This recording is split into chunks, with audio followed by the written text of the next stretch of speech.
Hello. Hello, hello, hello. Here And we again are on a Monday.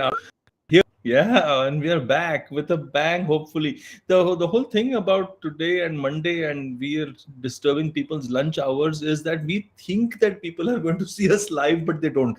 But they do see us afterwards, so it's nice. I mean, people who have nothing better to do than waste their lunch hour on us, well, they can obviously take a look at us, but mostly our views come from later on. And thank you for all those people who are kind of tuning on to us. What we try to do is look at what's really trending on LinkedIn and have a bit of a discussion that so-called experts who keep yapping on about things without really understanding what ChatGPT is. So at least here you know that if there is idiotic comment made, right, it is coming from either my mouth or Janavi's mouth, and it's not ChatGPT, right? Having said that, Janavi, why don't you set up our topic for today? Yeah, sure. So we've already spoken, I think, around 2 to 3 lives about how e-commerce is taking over FMCG and what the future holds, etc., etc. So now I think it's time to take a deep dive into the consequences of this whole ecosystem and how it's evolving. So a Yeah. recent report by Economic Times says that FMCG has taken a huge hit with the sales force.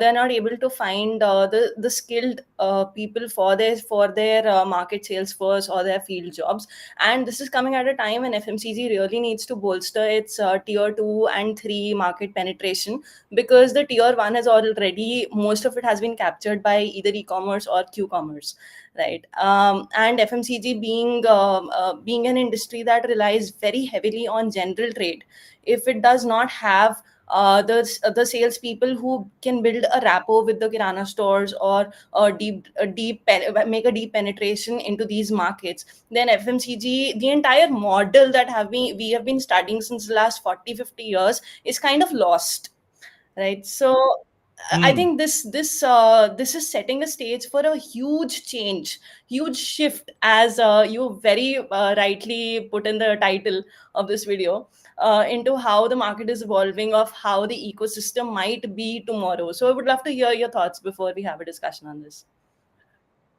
Yeah, no, first of all, couple of points. First is when you said Salesforce, and when I read that link, you know how away from FMCG I am, is that I thought, oh, their Salesforce is not working. So the app. So that was the first thing. The second thing that really struck me was, the have you seen? I'm sure you've seen called the weakest link. And I think that if I have to look at what made FMCG really succeed, right, it is the exact opposite of the weakest link, which is the strongest link, which is their rapport, the kirana store and the shop owners and everything, from a direct sales guy. I mean, if you look at any MBA who goes off from any institute and joins a sales job, this is the sort of work that they have to actually look at, for Yeah. the first couple of years, maybe even more if you're getting into the sales team. And there was a lot of pride in it. There was a lot of, yeah, I'm handling this territory, and now I'm this general manager and stuff like that. And this is typically what I call the canary in the coal mine sort of situation, wherein when there is a canary that starts sinking in the coal mine, that means that the coal mine is going to shut down. And this is clearly, these are the canaries in the coal mine. The frontline people are getting better opportunities, and the Yeah. moment that goes, the house of cards might just crumble down, is what I fear. Because Yeah. unless and until you increase the margins that you're paying to frontline workers, that might make your entire business model unsustainable. To look at margins, because margins are wafer thin in the FMCG sector. So this means that then, okay, then you have to go online. Then what's the difference between you and your famed distribution system and your D2C sort of thing? I can see a very gleeful smile on your face, Janvi. I think you like disruption. I am actually very much resonating with whatever you have said. Me being a person who herself started the career in the sales field, not in FMCG per Yeah. se, but in B2B. Right? I was in when I was working with Pidilite for industrial products, right? So, and Pidilite Right. being into the entire consumer sector, I was day in and out working with the Fevicol and Dr. Fixit divisions, and these were the stories that we shared every day over a cup of tea, Anna ki dukan pe type of thing. So, so you're absolutely right. This is the kind of work that used to come with a lot of pride.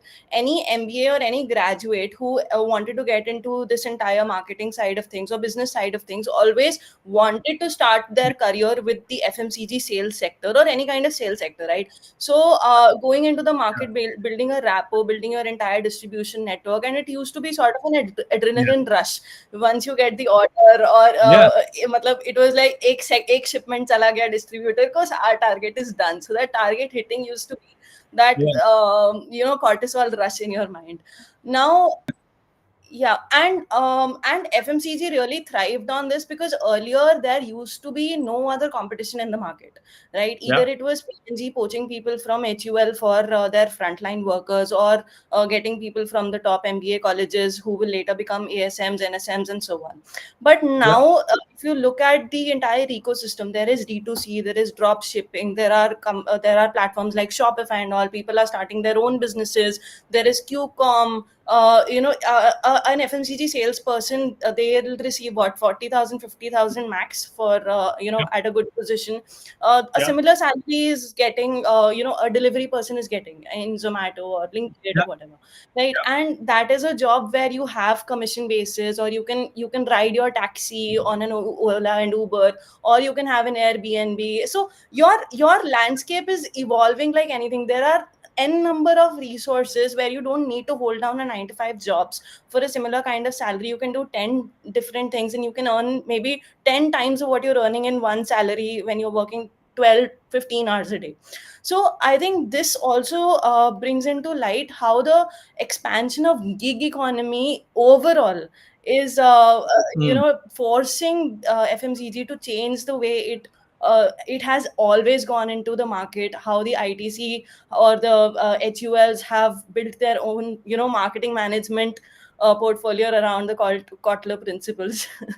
So Yeah, but I'm wondering, since you've had some exposure to Pidilite and you know how we understand the adrenaline stuff and all of that. But if I have to take a 360-degree view and look at, say, suppose you're in a decision-making situation for FMCGs, right? And you're seeing this. First of all, you're seeing it a little too late. But if you're seeing this, what do you think responses are going to be like? What do you think? Is there any how would I say, is there any kind of either short term or long term solution for it? And I personally am struggling to actually look at any kind of solution that an FMCG sector player will have towards a situation which is so critically central to their business. I think one of the things that FMCG does not realize is it has a very widespread network, something that e-commerce and q-commerce is very much trying to build. Yeah. So rather than allow just sitting back and doing what you have always been doing since the last 50 years and letting the Blinkits and Swiggy Instamarts of this world capture your market, why don't you leverage the network that you have already built? Now look at ITC. It is trying to go online. Obviously it is doing it in a very stupid way, but it is at least trying to come online. It is building its own apps. It is trying, I mean, it's getting there somewhere, right? But if you look at HULs and every Unilever and all of these companies, they're completely gone from the online landscape. They're still just relying on the kirana stores. So why don't you try to build a model like like the Geomart wanted to initially, Hmm. where you're looking at dark stores, where you're creating franchisees among those kirana stores itself? Leverage your network. So obviously we are not going to give you our trade secrets in this live, but I mean, there are n number of things that FMCG can do right now so that it does not become an extinct animal tomorrow like a Kotak No, I would. think first of all, ITC Jahnavi has expressed her concern about your ways in which you're trying to go online. Let me remind everybody that we are open for business from ITC and anybody else for this, and Jahnavi's views remain her own. But on that happy note, coming back to, I know at least they're trying. So to be honest, if you keep trying, then you will fail and then you'll do things again. The Yeah. point that I wanted to make was, if I look at the FMCG sector, I think it is very difficult because there's so many backward things that you have to do, right? So all the incentivization structure, or the which the sales force is hired, and all the hire and everything. So all of it, there's history to it, there's learning, there's knowledge to it, and that knowledge may not be required or transferable to the new situation. So while you Yeah. might say that the externality is saying, hey, you have a network, but actually, do you have a network, or do you is that network totally dependent on a lot of things which become redundant in the new thing? So that Yeah. it's not like McDonald's buying real estate and then putting burger shops over there. The real estate remains valuable. Does the network, which is a bit of an abstract concept, it's not real as solid as real estate, still stay true? I don't know the answer to this, but I think that there might be a deeper trouble ahead for FMCG. Yeah, I think Would it you agree seems with like that? a very interesting landscape that will unfold as we see gradually. And 1 or 2 years down the line, we should have some really either things going a lot of flop or things rapidly changing.